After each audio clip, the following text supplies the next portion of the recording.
नमस्कार दोस्तों, बुक्स पथ पर आपका स्वागत है। दोस्तों, Bihar civil court mains exam के लिए हम लोग यहाँ पर कंप्यूटर की क्लास कर रहे हैं और एक चैप्टर हम लोगों का समाप्त हो चुका है। आज हम लोग दूसरा चैप्टर यहाँ पर देखेंगे और इसमें हम लोग देखिए कंप्यूटर की जो पूरी हिस्ट्री आपकी रहती है वो यहाँ पर हम लोग जानेंगे और इसके साथ ही कंप्यूटर के जनरेशन जो है पहली पीढ़ी के कंप्यूटर, दूसरी पीढ़ी के, तीसरी पीढ़ी के, चौथी पीढ़ी के और पाँचवीं पीढ़ी के, तो ये यहाँ पर हम लोग रीड करेंगे। पूरा वीडियो जरूर देखिएगा। चलिए शुरू करते हैं।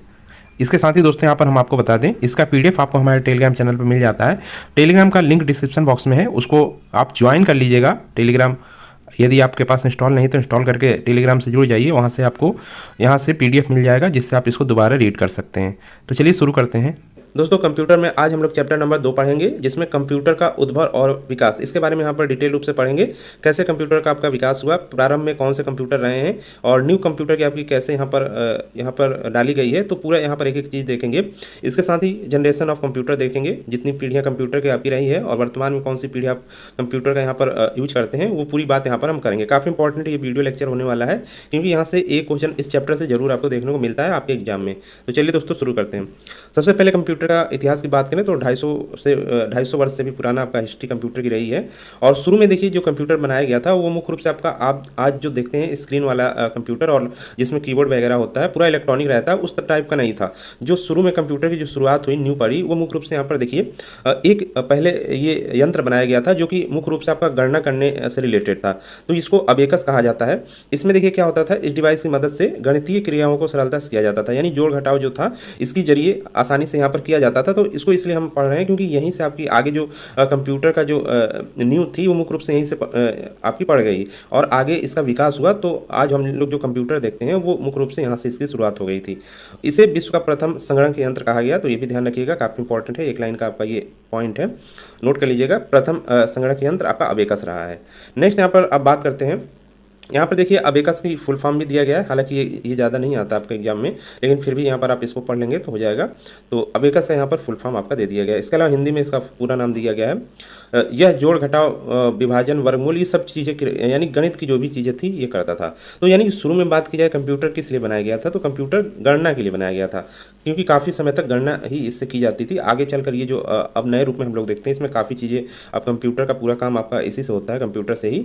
तो पहले लेकिन शुरुआत में गणना के लिए ही ओनली बनाया गया था इसको। नेक्स्ट यहाँ पर देखिए अबेकस का यूज अभी भी किया जा रहा है, क्योंकि छोटे बच्चे जो होते हैं उनको अकाउंटिंग डिवाइस के रूप में ये यूज होता है, यानी कि गणना सिखाने के लिए इसका यूज किया जाता है। क्योंकि एक प्रकार से ये खेल की तरह इसमें गणितीय क्रियाएं होती हैं, तो बच्चे आसानी से इसके जरिए सीख जाते हैं। तो अबेकस बताइए, इतना प्राचीन यंत्र है, तब इसका यूज अभी भी किया जा रहा है।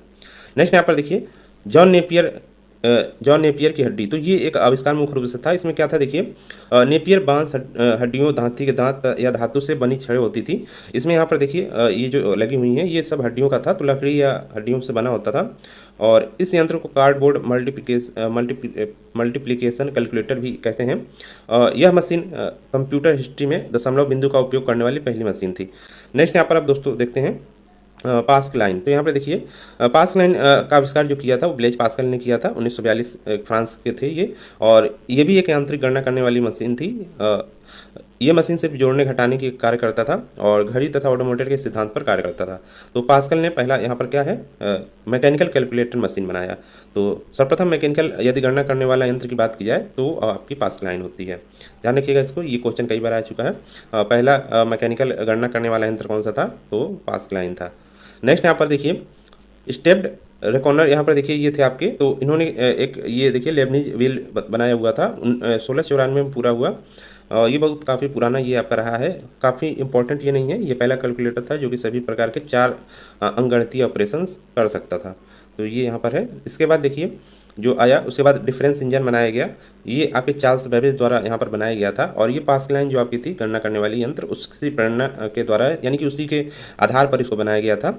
और चार्ल्स बेबेज ने एक शक्तिशाली मशीन की रूपरेखा तैयार की 1842 में, जिसको एनालिटिकल इंजन के नाम से जाना जाता है, यानी यही आपका जो था। और ये जो एनालिटिकल इंजन बनाया गया था पूर्ण स्वचालित था, यानी ऑटोमेटिक था। मैथमेटिक्स की क्रियाएं यहाँ पर आसानी से किया जा सकता था और इसकी स्पीड भी काफ़ी यहाँ थी। यह पंच कार्डों पर संग्रहित निर्देशों के समूह द्वारा निर्देशित होकर कार्य करती थी। तो ये काफ़ी इंपॉर्टेंट इन्होंने यहाँ पर एक यंत्र बनाया था, डिवाइस बनाई थी। और मुख्य रूप से यहाँ पर इनकी मशीन यहाँ पर क्या होगी, वास्तविक मशीन का निर्माण नहीं कर सकी है, लेकिन इनकी जो ये मशीन बनाई गई थी, इसी के आधार पर जो आधुनिक कंप्यूटर आपके बने हैं वो इसी के आधार पर बनाए गए हैं। इसीलिए कंप्यूटर का जनक इनको चार्ल्स बेबेज को कहा जाता था। मतलब कि ये एनालिटिकल इंजन का इन्होंने जो आविष्कार किया था, ये काफ़ी अच्छा सुधार इसमें करके बना सकते थे, लेकिन वास्तविक मशीन नहीं बना पाए। लेकिन बाद में जो आने वाले समय में रहे वैज्ञानिक, उन्होंने क्या किया, इसी को आधार मानकर, एनालिटिकल इंजन को ही आधार मानकर पूरा कंप्यूटर पीढ़ी बाई पीढ़ी बनाते चले गए। अब एनालिटिकल इंजन का क्रियाशील मॉडल लेडी एगा अगस्टा ने यहाँ पर तैयार किया। उन्होंने इसमें क्या किया, प्रोग्रामिंग की इसमें।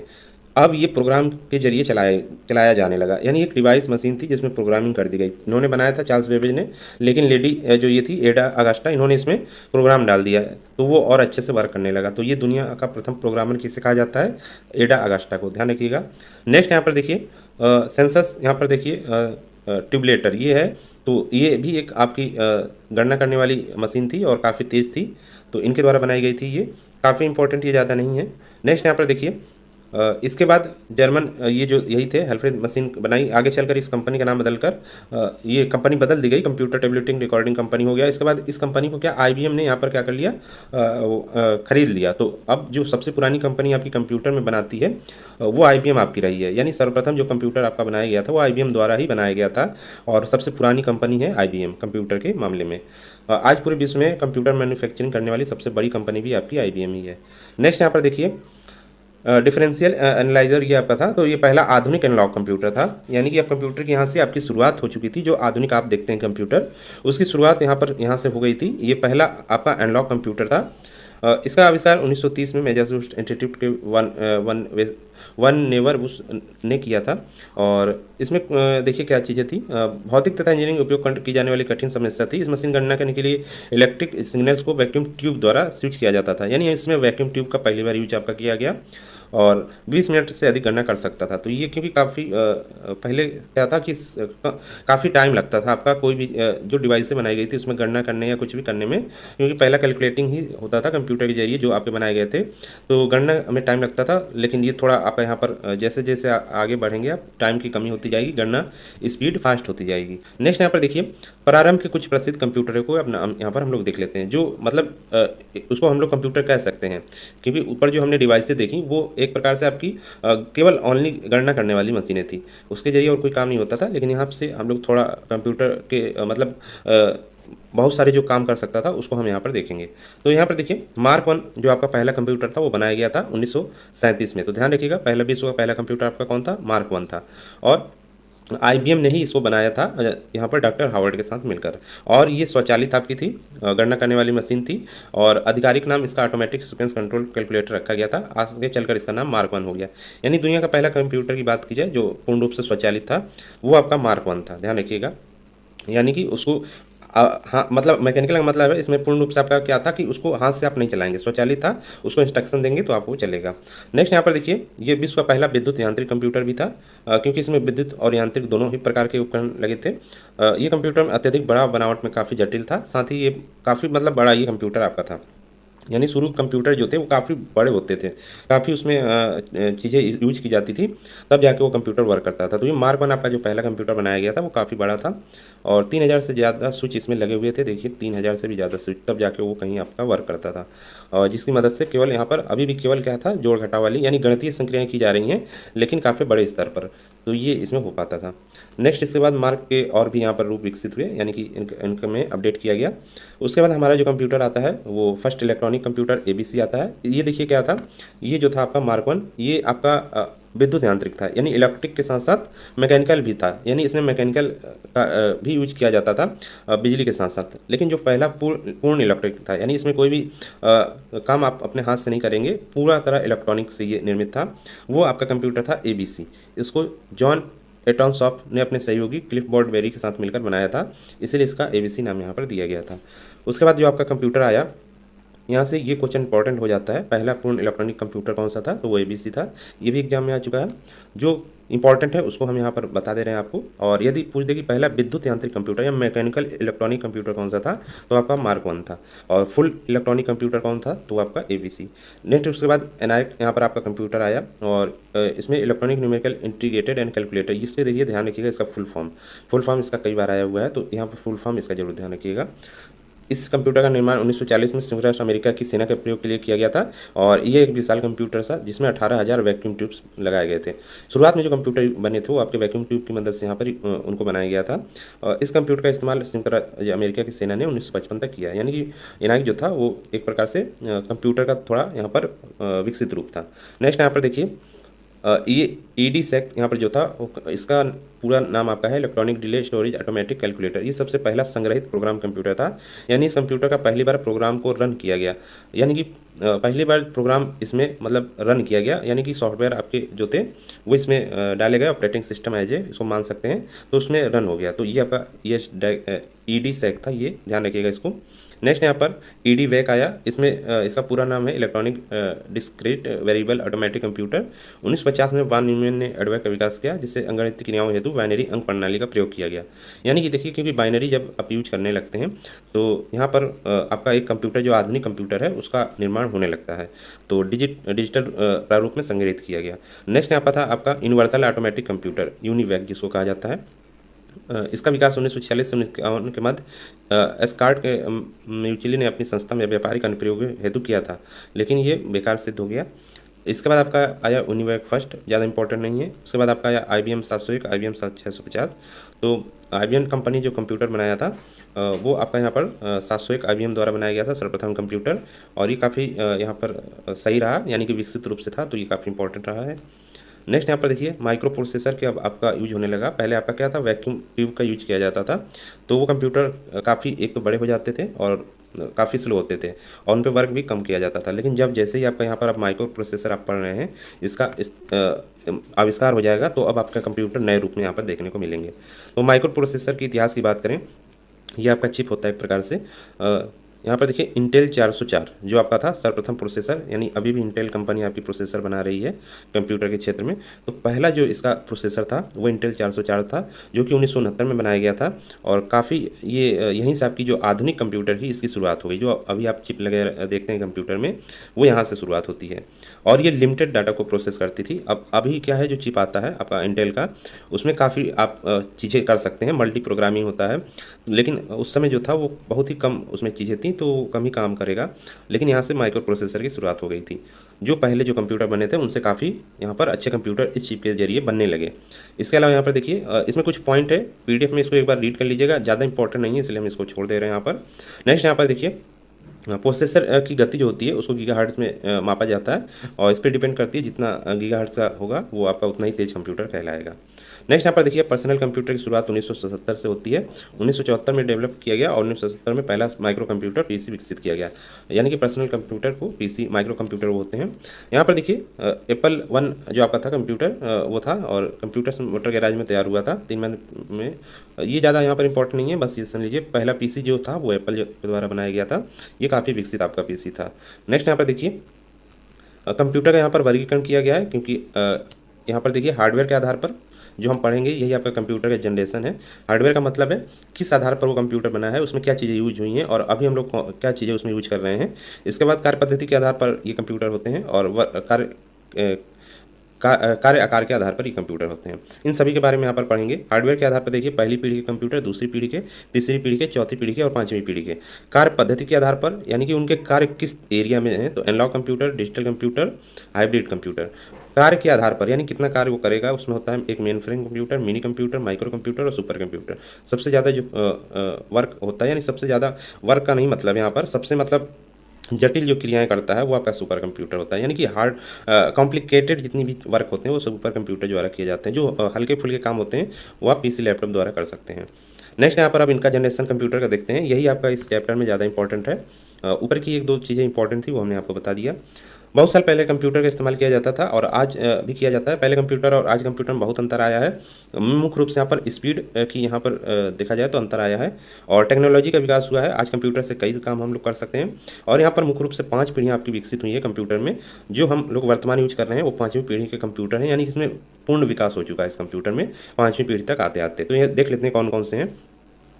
फर्स्ट जनरेशन के कंप्यूटर की बात करें तो यहाँ पर देखिए, यहाँ पर जो चीज़ें हैं वही हम बता देंगे, क्या क्या इंपॉर्टेंट है वही आप यहाँ पर उसको नोट डाउन कर सकते हैं। देखिए पहले जो कंप्यूटर, पहली फर्स्ट जनरेशन के जो कंप्यूटर थे वो काफ़ी साइज में बड़े होते थे और एक कमरे की ज़रूरत पड़ती थी पूरा का पूरा कंप्यूटर रखने के लिए। और जो पहली पीढ़ी की शुरुआत हुई थी 1940 में हो गई थी। इसमें क्या था, जो हमने ऊपर अभी देखा वैक्यूम ट्यूब का यूज किया जाता था, यानी जो हमने ऊपर कंप्यूटरों के नाम पढ़े थे वो आपके फर्स्ट जनरेशन के कंप्यूटर थे। जिनमें भी वैक्यूम ट्यूब का यूज किया गया है वो सब फर्स्ट जनरेशन के कंप्यूटर थे। इसके साथ इसमें देखिए इसमें निम्न स्तरीय भाषा का थोड़ा प्रयोग किया गया था और असेंबली में से प्रोग्राम लिखना थोड़ा आसान हो गया था।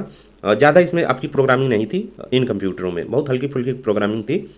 पहली पीढ़ी के कंप्यूटर का उपयोग मुख्य रूप से डेटा को स्टोर करने और वैज्ञानिक कार्यों के लिए किया जाता था, यानी आम जनता के लिए कोई भी पहला कंप्यूटर नहीं बनाया गया था फर्स्ट जनरेशन में।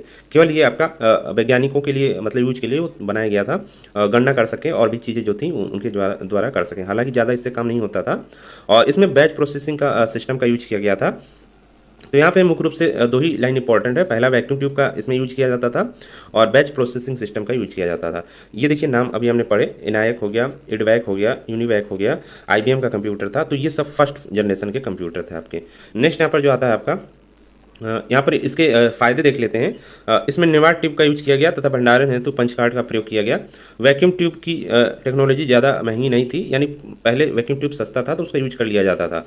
तो भंडारण के लिए पंच कार्ड का यूज किया गया और केवल इसका यूज वैज्ञानिक कर सकते थे, आम जनता के लिए नहीं कंप्यूटर था। इसके अलावा कंप्यूटर में इंफॉर्मेशन और डाटा स्टोर करने की क्षमता थी। नेक्स्ट यहाँ पर देखिए नुकसान क्या थे, साइज में बड़ा था, धीमी गति से काम करता था, काफ़ी ये क्या था गर्म हो जाया करता था, इसलिए AC रूम की ज़रूरत पड़ती थी और आकार में तो बहुत बड़ा था इसलिए बिजली भी ज़्यादा इसको लगती थी और मशीनी लैंग्वेज का इस्तेमाल केवल करता था, इसलिए इसमें प्रोग्रामिंग आप नहीं कर सकते थे। थोड़ी बहुत जो था वो केवल किया गया था, बाकी क्योंकि ये मशीनी लैंग्वेज था 0-1 इसमें बाइनरी यूज नहीं होता था तो पूरा का पूरा प्रोग्रामिंग इसमें आप नहीं कर सकते थे। तो फर्स्ट जनरेशन में यही था। इसके अलावा जब सेकंड जनरेशन यहाँ पर आया तो इसमें देखिए क्या हुआ, जो आपका वैक्यूम ट्यूब था उसकी जगह ट्रांजिस्टर का यूज किया जाने लगा, यानी कंप्यूटरों में जब ट्रांजिस्टर का यूज होने लगेगा तो कंप्यूटर और अच्छे यहाँ पर बनने लगेंगे। तो इसका विकास 1963 में हुआ था, 1956 से शुरुआत हुई थी और ये कंप्यूटर साइज पहली पीढ़ी के मुकाबले थोड़ा छोटा हो गया और स्पीड इसकी क्या बढ़ गई और गलतियों की संख्या भी कम हो गई। तो ये सेकेंड जनरेशन कंप्यूटर था। और यहाँ पर जो पहले पंच कार्ड होता था, भंडारण का मतलब स्टोरेज के लिए पहले फर्स्ट पीढ़ी में आपका पंच कार्ड यूज किया गया, उसकी जगह अब चुंबकीय उपकरण, क्योंकि आपका देखिए जो आपका पहले आपका CD जो आता था कॉम्पैक्ट डिस्क, उसमें भी चुंबकीय द्वारा उसमें क्या भंडारण किया रहता था, जो भी आप गाने वीडियो उसमें रहता था वो चुंबकीय यहाँ पर जो था उसका यूज किया जाता था, यानी कि मैग्नेटिक फील्ड का यूज करके उसमें आपका भंडारण किया जाता था। तो वो था वही यहाँ पर यूज आपका किया गया था इस पीढ़ी में, सेकेंड पीढ़ी में उसी तरह का था। हालांकि कॉम्पैक्ट डिस्क तो नहीं था लेकिन उसी तरह की चीज़ें यूज की गई थी। नेक्स्ट यहाँ पर देखिए बैच प्रोसेसिंग और मल्टी प्रोग्रामिंग ऑपरेटिंग सिस्टम का यूज किया गया, यानी कि यहाँ पर अब क्या है, ऑपरेटिंग सिस्टम के बहुत सारे प्रकार आने लगे। इस पीढ़ी में असेंबली लैंग्वेज और हाई लेवल लैंग्वेज का इस्तेमाल किया गया। अब यहाँ पे देखिए लैंग्वेज यानी कि प्रोग्रामिंग थोड़ी और अच्छी यहाँ पर हो गई आपकी और इसमें कोबोल और फोर्ट्रॉन मुख्य भाषा यहाँ पर, ये उच्च स्तरीय भाषाएं आपकी है, उसका यूज इसमें किया गया। नेक्स्ट यहाँ पर देखिए इस पीढ़ी के कंप्यूटरों के कुछ नाम देख लेते हैं। यहाँ पर जैसे यूनिवैक का आपका एक प्रकार है, CDC का प्रकार है, IBM का एक प्रकार है। तो ये सेकेंड जनरेशन के कंप्यूटर है। इसमें फ़ायदा क्या था, पहली पीढ़ी से तो फास्ट था और बिजली भी कम लेता था क्योंकि आकार छोटा हो गया था, स्पीड अच्छी थी। इसके अलावा इसको मेंटेन करना पहली पीढ़ी से आसान था और थोड़ा सस्ता हुआ ये, और इसके साथ ही एक्यूरेसी भी इसमें आई और रिलायबल यानी विश्वसनीयता भी बढ़ी। तो ये इसके थे फायदे। उसके बाद इसके नुकसान में क्या था, अभी भी कंप्यूटर काफ़ी गर्म हो जाता था यूज करने में, तो AC रूम की ज़रूरत पड़ती थी और कंप्यूटर को लगातार रख रखाव की ज़रूरत पड़ती थी और विशेष काम को पूरा करने के लिए ही किया जाता था, यानी कि मल्टी काम इसके साथ नहीं कर सकते थे। इसके अलावा इस कंप्यूटर में इस पीढ़ी के कंप्यूटर में इनपुट के लिए पंच कार्ड्स का प्रयोग करते थे। इसके बाद आपका आया थर्ड जनरेशन के जो कंप्यूटर बने हैं, ये जो आप कंप्यूटर के जनरेशन पढ़ रहे हैं मुख्य रूप से हार्डवेयर के आधार पर है। ध्यान रखिएगा, ये क्वेश्चन आ सकता है आपका कि कंप्यूटर जनरेशन का मुख्य आधार क्या रहा है, तो हार्डवेयर रहा है। यानी हार्डवेयर का मतलब क्या क्या चीज़ें उसके अंदर बदलाव हुई हैं। तो यहाँ पे देखिए तीसरी पीढ़ी जब आई तो इसमें कंप्यूटर का काफ़ी ज़्यादा विकास हो चुका था अब तक, और इस कंप्यूटर के जो इस पीढ़ी के जो कंप्यूटर थे वो काफ़ी एडवांस और मॉडर्न हो गए थे। क्या क्या चीज़ें देख लेते हैं, क्योंकि यहाँ पर देखिए अब IC इंटीग्रेटेड सर्किट चिप का यूज किया जाने लगा ट्रांजिस्टर की जगह। जब IC चिप का आप यूज करेंगे तो काफ़ी अच्छी चीज़ है आप, क्योंकि IC क्या होता है, छोटी एक चिप होती है, उस पर कई सारे आप उसमें प्रोग्राम कर सकते हैं। तो वो IC चिप के जरिए यहाँ पर कंप्यूटर बनने लगे। तो ये मुख्य रूप से देखा जाए तो अभी जो आप कंप्यूटर यूज कर रहे हैं उसकी शुरुआत यहीं से हो गई थी। न्यू तो पहले काफ़ी पढ़ चुकी थी, लेकिन अभी जो आप देखते हैं वो इसी का मॉडर्न रूप आप देखते हैं, जो ये थर्ड पीढ़ी का कंप्यूटर है आपका। तो यहाँ पर देखिए तीसरी पीढ़ी में आईसी चिप यूज होने लगे थे। यहाँ पर देखिए मुख्य रूप से यही आता है कि किस पीढ़ी में आपका आईसी चिप का यूज होने लगा, किस पीढ़ी में आपका ट्रांजिस्टर का यूज किया गया। तो यही सब क्वेश्चन आते हैं। यहाँ से ज़्यादा हाई लेवल के क्वेश्चन नहीं आते हैं, ना ही ज़्यादा डीप आते हैं, इसलिए इसको हम यहाँ पर ज़्यादा डीप आपको यहाँ पर नहीं पढ़ाएंगे, क्योंकि यहाँ पर ज़्यादा डीप यहाँ पर आपका कुछ आता नहीं है। इसके बाद वाले जो चैप्टर होंगे उसमें काफ़ी अच्छे से आता है, तो उसमें हम वहाँ से आपको डीप पढ़ाएंगे थोड़ा। हालांकि इतना ही पढ़ लेंगे तो इसमें काफ़ी डीप आपका हो जाएगा, जो भी क्वेश्चन आएंगे यहीं से बन जाएंगे। इलेक्ट्रॉनिक भंडारण क्षमता का यूज किया जाने लगा, यानी कि जिस तरह आपका पेन ड्राइव वगैरह रैम का यूज होने लगा, तो ये सब चीज़ें यहाँ पर हैं। इसके अलावा एसएसआई का यूज होने लगा, स्मॉल स्केल इंटीग्रेशन, जो आपका चिप होता है जो इंटेल बनाता है, तो वो यहाँ पर यूज होने लगा था। तो ये ध्यान रखिएगा, काफ़ी इंपॉर्टेंट है। और ये थर्ड जनरेशन का आपका कंप्यूटर था। इसके अलावा इस पीढ़ी में हाई लेवल लैंग्वेज का भी आपका यूज होने लगा। पहली बार बेसिक आप जो कंप्यूटर में पढ़ते हैं, सीखने जाते हैं, वो यहीं से शुरुआत आपकी हो गई थी। तीसरी पीढ़ी के कंप्यूटरों का नाम दिया गया है, इंपॉर्टेंट नहीं है। नेक्स्ट यहाँ पर देखिए तीसरी पीढ़ी के कंप्यूटर के फायदे। पिछले दोनों पीढ़ियों के मुकाबले काफ़ी छोटा था ये जो कंप्यूटर बना था, और बिजली बहुत कम लगती थी। थर्ड जनरेशन कंप्यूटर में काफ़ी कम गर्मी इसमें होती थी, यानी कि अब यहाँ पर हीट का भी आपका सोल्यूशन हो गया। कैलकुलेटिंग की स्पीड काफ़ी बढ़ गई थी, और सेकेंड जनरेशन की तुलना में स्टोरेज क्षमता भी काफ़ी बढ़ गई थी, क्योंकि यहाँ पर देखिए जब आप इलेक्ट्रॉनिक भंडारण क्षमता का यूज करते हैं, उससे पहले आपने चुंबकीय भंडारण क्षमता का यूज किया था सेकेंड जनरेशन में। थर्ड में आपने क्या किया, इलेक्ट्रॉनिक यहाँ पर भंडारण क्षमता का यूज किया। इलेक्ट्रॉनिक में आप डाटा बहुत ज़्यादा स्टोर कर सकते हैं, जैसे पेन ड्राइव वगैरह हो गया। सीडी पहले जो आपकी क्या थी, चुंबकीय थी, तो उसमें आप क्या देखते थे कि 300 MB 400 MB या 700 MB तक ही डाटा उसमें स्टोर रहता था। जब आप उसमें पिक्चरें रहती थी खरीदते होंगे, तो उसमें ज़्यादा MB नहीं रहती थी, तो क्योंकि चुंबकीय थी। और जैसे इलेक्ट्रॉनिक आपका पेन ड्राइव वगैरह चिप वगैरह आ गए, मेमोरी चिप जो आप मोबाइल में लगाते हैं, उसमें देखिए कितनी ज़्यादा जीबी में आने लगे थे आपके, तो 32 GB 164, अब तो ज़्यादा ही ज़्यादा आता है आपका 500 GB तक के मेमोरी कार्ड यहाँ पर मिल जाते हैं। तो क्योंकि उसमें इलेक्ट्रॉनिक यूज होता है भंडारण क्षमता, यानी कि स्टोरेज, उसमें डाटा रखने के लिए इलेक्ट्रॉनिक का यूज किया जाता है। तो ये आपका इसमें यूज किया गया थर्ड जनरेशन के कंप्यूटर में, ध्यान रखिए। नेक्स्ट यहाँ पर इसमें जो हानियाँ थी उसको देख लेते हैं, नुकसान। और तीसरी पीढ़ी के कंप्यूटर भी गर्मी पैदा करते थे, तो ज़्यादा यहाँ पर नहीं था, लेकिन ऐसी की फिर भी ज़रूरत पड़ती थी, कहीं नहीं तो वो ख़राब हो जाएंगे। ऐसी चिप बनाने के लिए काफ़ी मुश्किलों का सामना करना पड़ता था। हालांकि ऐसी चिप काफ़ी इंपॉर्टेंट हो गया था, काफ़ी इसने चीज़ें तेज कर दी थी, और इसी की वजह से कंप्यूटर छोटा हो गया था, क्योंकि ऐसी चिप जब यूज करेंगे तो कंप्यूटर में कम से कम स्पेस ही लेता है, तो इस कारण से कंप्यूटर छोटा तो हो गया था, लेकिन इसका निर्माण करना मुश्किल था। इस पीढ़ी कंप्यूटर काफ़ी महंगे थे। अब देखिए कंप्यूटर यहाँ पर क्या हो गया, महंगे होने लगे। उस जमाने में ऐसी चिप को रिपेयर करना मुश्किल था, और ऐसी चिप काम करने के लिए विशेष जो कार्यकर्ता थे, यानी जो जानता था कि कैसे सही होगा, वही इसको ठीक कर पाता था या इसका निर्माण कर पाता था। नेक्स्ट यहाँ पर तो ये इसकी हानियाँ थी। अब आया यहाँ पर देखिए फोर्थ जनरेशन के यहाँ पर कंप्यूटर। यहाँ पर देखिए आईसी चिप का जो आविष्कार किया था Robert Noyce, Jack Kilby, Edward Keonjian. Jack Kilby का नाम यहाँ इंपॉर्टेंट है, इनके द्वारा इंटीग्रेटेड सर्किट चिप का यहाँ पर क्या किया गया, निर्माण किया गया, ध्यान रखिएगा इसको। चौथी पीढ़ी के कंप्यूटर में अब क्या हुआ, चौथी पीढ़ी के कंप्यूटर आईसी की जगह माइक्रो प्रोसेसर का भी इस्तेमाल होने लगा, यानी जो आईसी यूज की जाती थी इंटीग्रेटेड सर्किट चिप, वहाँ पे अब आपका माइक्रो प्रोसेसर, जैसे इंटेल अब माइक्रो प्रोसेसर यूज करता था, जिसको हम लोग सीपीयू कहते हैं, उसका एक ही सीपीयू काफ़ी शक्तिशाली होता है, उसी से मल्टी काम आप कर सकते हैं। उसमें ग्राफिक्स भी इंटीग्रेटेड रहता है, काफ़ी चीज़ें प्रोग्रामिंग पूरी रहती है। तो ये आईसी चिप यहाँ से, यानी कि ये जो आपका माइक्रो प्रोसेसर है, ये यहाँ से शुरुआत आपकी हो गई। जो अभी हम लोग कंप्यूटर यूज करते हैं उसमें भी आपका माइक्रो प्रोसेसर ही लगा रहता है। बिना माइक्रो प्रोसेसर के आजकल कोई भी कंप्यूटर आपका नहीं बनता है, तो माइक्रो प्रोसेसर यहाँ से शुरू हो गया। माइक्रो प्रोसेसर में बहुत सारे, अब यहाँ पर देखिए एक छोटा सा ही वो होता है, उसमें बहुत सारे आपका लार्ज स्केल इंटीग्रेशन का मतलब है छोटे छोटे उसमें देखिए बिंदु बने रहते हैं। चिप जब आप देखते होंगे यही माइक्रो प्रोसेसर का चिप, तो उसमें छोटे छोटे बिंदु बने रहते हैं, वो सब आपका एक प्रकार से वो प्रोग्रामिंग रहती है, और तो वो LSI और VLSI होते हैं, ध्यान रखिएगा, वेरी लार्ज स्केल इंटीग्रेशन उसमें रहता है। तो ये सब यूज यहाँ पर चौथे पीढ़ी में होने लगा। अब जब ये यूज होगा, क्योंकि माइक्रो प्रोसेसर काफ़ी फास्ट होते हैं, कंप्यूटर में आप कुछ भी इंस्ट्रक्शन देते हैं वो तुरंत उस पर क्या करते हैं, रिएक्ट करते हैं, यानी तुरंत आपको रिजल्ट दे देते हैं। तो ये यहाँ पर कंप्यूटर काफ़ी फास्ट हो गया, यहीं से आपकी पर्सनल पीसी की शुरुआत हो जाएगी, यानी पर्सनल कंप्यूटर की। तो ये ध्यान रखिएगा। इसके अलावा यहाँ पर देखिए इस पीढ़ी के कंप्यूटर में अब क्या सभी प्रकार के लैंग्वेज आपके यूज होने लगे, लगभग हर तरह की लैंग्वेज यहाँ पर यूज होने लगे।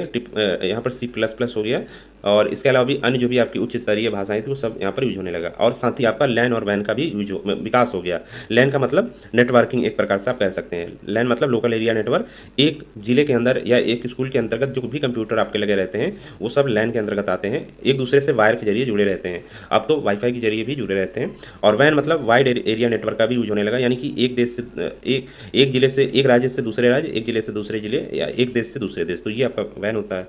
नेक्स्ट यहाँ पर जीयू ग्राफिक्स यूज़र इंटरफेस का विकास हो गया, यानी अब ग्राफिक्स का यूज होने लगा, यानी कलर्ड आपके जो थे वो डिस्प्ले वगैरह यहाँ पर यूज होने लगे। तो ध्यान रखिएगा इसको। और उसके बाद यहाँ पर चौथी कंप्यूटर के फ़ायदे देख लीजिए, काफ़ी फ़ायदे यहाँ पर हो गए क्योंकि यहाँ पर माइक्रो प्रोसेसर का यूज करने से ही यहाँ पर काफ़ी चीज़ें यहाँ पर सॉल्व हो गई। तो कंप्यूटर को मेंटेन करने की ज़्यादा ज़रूरत नहीं थी और सस्ते हो गए, आसानी से सभी के लिए यहाँ पर उपलब्ध हो जाते थे। इन कंप्यूटर को एसी की ज़रूरत नहीं पड़ती। अब यहाँ पर कम गर्मी, बहुत कम गर्मी ये पैदा करते थे। इस पीढ़ी कंप्यूटर बहुत ज़्यादा रिलायबल होते थे, यानी विश्वसनीयता बहुत ज़्यादा हो गई। और हाई लेवल लैंग्वेज जो आप बेसिक हो गया, आप ये सब चीज़ें आप देखते हैं इसमें, जो माइक्रोसॉफ्ट वर्ड हो गया, सब बेसिक चीज़ें, जो बेसिक सॉफ्टवेयर है वो सब इसमें यूज होने लगा। नेक्स्ट यहाँ पर देखिए चौथी पीढ़ी के नुकसान यहाँ पर क्या थे। माइक्रो प्रोसेसर बनाना मुश्किल काम था, बस यही इसका एक डिसएडवांटेज था। बाकी ये आगे चलकर ये भी सॉल्व हो गया। तो पांचवी पीढ़ी के कंप्यूटर जो थे यहाँ पर देखिए, सेम माइक्रो प्रोसेसर आपका इसमें भी यूज होता था, लेकिन उसी माइक्रो प्रोसेसर में उसमें जो थे बिंदु और ज़्यादा उसको बढ़ा दिए गए, यानी बहुत ज़्यादा इसमें चीज़ें आपकी कर दी गई छोटे से एक चिप पे, माइक्रो प्रोसेसर में। तो और ज़्यादा वर्किंग वो करने लगा और इसमें और ज़्यादा यहाँ पर हम लोगों को क्या हो गया, चीज़ें मिलने लगी, यानी कि हम लोग और ज़्यादा स्पीड यहाँ पर मिल गई। तो एक प्रकार से ये AI बेस्ड कंप्यूटर भी इसी पीढ़ी में बनने लगे। मतलब आर्टिफिशियल इंटेलिजेंस की शुरुआत कहा जाए तो ये आपका जो था फोर्थ जनरेशन, फोर्थ के बाद जो फिफ्थ जनरेशन आपका है, ये इसी में शुरुआत आपकी हो गई AI की। क्योंकि अब यहाँ पर आपका जो माइक्रो प्रोसेसर था उसमें कई सारे आपकी चीज़ें आ गई थी, तो अब यहाँ पे AI का विकास करना काफ़ी आसान हो गया था। तो यहीं से विकास हो गया आपका AI का, आर्टिफिशियल इंटेलिजेंस जो आप देखते हैं, तो यहीं से विकास हो गया था पाँचवीं पीढ़ी में। तो पाँचवीं पीढ़ी के कंप्यूटर में क्या आते हैं, आपके सुपर कंप्यूटर इसी के अंतर्गत विकसित होने लगे। लैपटॉप, डेस्कटॉप, वर्क स्टेशन, ये सब आपका इसी के अंतर्गत विकसित हो गया। क्योंकि पाँचवीं पीढ़ी के कंप्यूटर में जो प्रोसेसर, माइक्रो प्रोसेसर यूज किया गया, वो काफ़ी उसमें जो थी छोटे छोटे यहाँ पर इंटीग्रेशन किए गए, जिसमें काफ़ी प्रोग्रामिंग रहती थी और इसके जरिए मल्टी आप काम कर सकते थे। तो ये आपका इसके अंतर्गत आता है। और यहाँ पर इसके ज़्यादा फ़ायदे तो हमने बता ही दिए आपके। इसके अलावा यहाँ पर नुकसान क्या था इसमें, इस कंप्यूटर यूज करने में काफ़ी ज़्यादा समस्या का सामना कर पाता था, क्योंकि आप जब सीखे होंगे बेसिक, तभी आप कंप्यूटर यूज कर पाएंगे। पहले क्या था छोटे मोटे थे तो एक ही बार में सीख जाते थे एक दिन में। अब ये इतने बड़े लेवल के कंप्यूटर बनने लगे, PC हो गया, हर कोई नहीं चला पाएगा। जो जानता होगा, वही सीखा होगा, वही चला पाएगा। उसमें जो सॉफ्टवेयर होते हैं वो सब चीज़ें होती हैं, वही चला पाएगा। तो इसमें यही था। यहाँ पर देखिए आर्टिफिशियल इंटेलिजेंस का यूज किया गया, लेकिन अभी तक AI को पूरी तरह डेवलप नहीं किया गया है। हालांकि अब डेवलपमेंट को और है, जब पाँचवीं पीढ़ी में तो उस समय तो नहीं था, लेकिन अब AI काफ़ी डेवलपमेंट हो गया है AI का। और इस कंप्यूटर को बनाने के लिए जटिल टूल का यूज होता था, क्योंकि अब इसमें देखिए काफ़ी चीज़ें यूज होने लगी थी। एक पार्ट तो था नहीं, पार्ट यहाँ पर बढ़ गए थे, काफ़ी छोटे छोटे पार्ट ही थे, लेकिन बढ़ गए थे काफ़ी। तो उनको बनाने में हर कोई कंप्यूटर वो नहीं आपका उसको इंस्टॉल कर पाता है, पाँचवीं पीढ़ी के जो कंप्यूटर होते हैं। तो ये सब चीज़ें यहाँ पर हो गई थी। यहाँ पर विंडोज ऑपरेटिंग सिस्टम का आपका इसी में आपका यहाँ से यूज होने लगा था।